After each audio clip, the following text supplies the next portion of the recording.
I just watched Rise of Skywalker, and I got to admit, I'm more than a little bit disappointed here. I mean, it does have a few good qualities. I mean, Rey is hot. It's got great special effects, cool fight scenes, lots of glitz and glamour. It'll dazzle your casual Star Wars fan. But that's just the easy part. Apparently, it's too much to ask for the original Skywalker to make an appearance in the 2 hour and 21-minute final installment of what Disney wants to call the Skywalker Saga. Another empty throwaway line they're using to promote their weak characters and trying to give them some kind of relevance in the original fucking plot.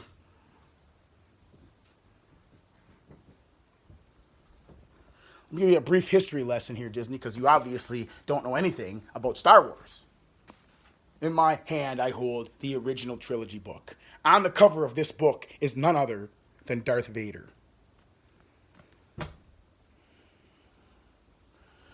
The first film in the franchise is Episode 4. I know you don't know that, but the star of that is Darth Vader. The central character in Empire Strikes Back is Darth Vader. Everybody loved Return of the Jedi because of Darth Vader. And then in a surprising twist, when they decide to put out a prequel trilogy, who's the central character in Phantom Menace? That's right, Anakin Skywalker. Noticing a trend here? Who stars in Attack of the Clones? Anakin Skywalker. The most powerful Jedi ever.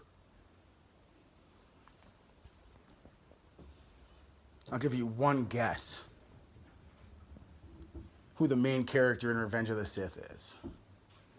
Ding, ding, ding! Anakin Skywalker! Lord Vader is born!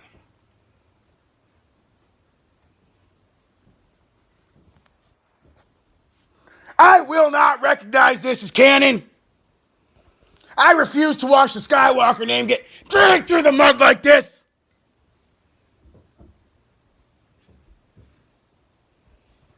The movie's introduced and Palpatine is magically back. Apparently, they don't think we deserve any kind of explanation. He's just fucking back.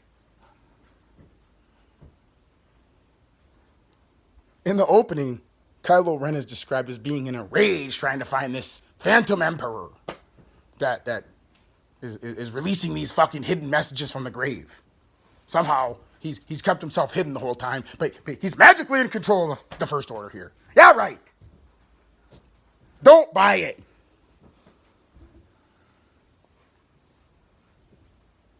And why the fuck does Kylo Ren listen to Palpatine? He's got no reason to listen to fucking Palpatine. He'd never listen to fucking Palpatine. Okay? He comes out and asks Palpatine, straight up, what can you offer me? And Palpatine's like, everything. In Last Jedi, didn't Kylo Ren defeat Supreme Chancellor Snoke and take control of the First Order? And why the fuck is Palpatine gonna call his army the Final Order? Wouldn't fucking happen. Correct me if I'm wrong, but isn't it Emperor Palpatine? He never calls himself Orderer Palpatine. At the end of the movie, when he's trying to turn Rey to the dark side, he's not saying she's going to be Orderess Rey. It's Emperor Palpatine. He's telling Rey she's going to be Empress Rey. It'd be the final fucking empire. Learn your Star Wars history. And a little bit late to the party here, but at least they're trying to give Rey some Jedi training here. But it turns out, in more information we're not going to add until the final installment, that the greatest Jedi trainer isn't Yoda. It's not Obi-Wan. It's not Luke Skywalker. It's fucking Princess Leia. My ass! They add in a couple fucking weak scenes as to try to fill in the backstory so they can make their princess the fucking chosen one. You cannot have a chosen one that's not introduced till episode 7.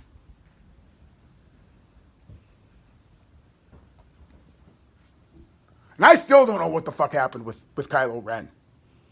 I mean, Kylo Ren is going to kill his dad, resisting Han Solo's attempts to bring him back to the light side. He's going to resist Luke, his uncle, blood uncle. But Rey's going to magically pull Kylo Ren back to the light. Yeah, sure. Not even a little bit believable.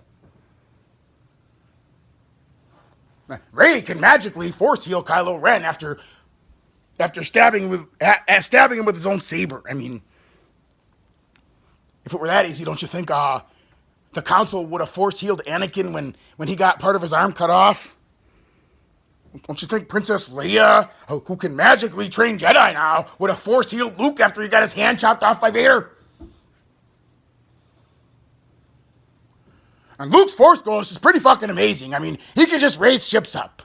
Seems to me that the Jedi could just put together an army of fucking Force Ghosts and go take Palpatine right out. They can't have their little princess get her hands dirty and kill Palpatine out of anger. And Rey and Kylo Ren or Ben Solo, whatever the fuck happens with them, they can magically teleport lightsabers out of thin air. Yeah, right. All this shit just got added in the final episode. There's only one plausible explanation for how this film ended. Lord Vader was with Rey invisibly. They weren't teleporting their sabers back and forth. Lord Vader brought the lightsaber from Rey to Ben Solo. I thought Kylo Ren died like 3 fucking times in this movie. I still don't know what happened. When Palpatine pushed him off into this ravine, I thought he was done. Magically back.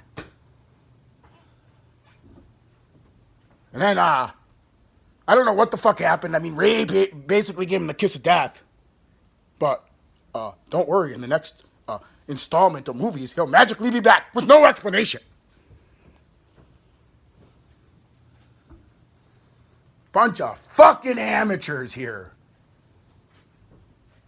So if you can, throw all of your Star Wars knowledge out the fucking window, put basic reasoning and logic to the side, clear your mind completely, and if you can watch The Rise of Skywalker with an open mind, coming from that point of view, then yeah, I guess Rise of Skywalker is a pretty good movie.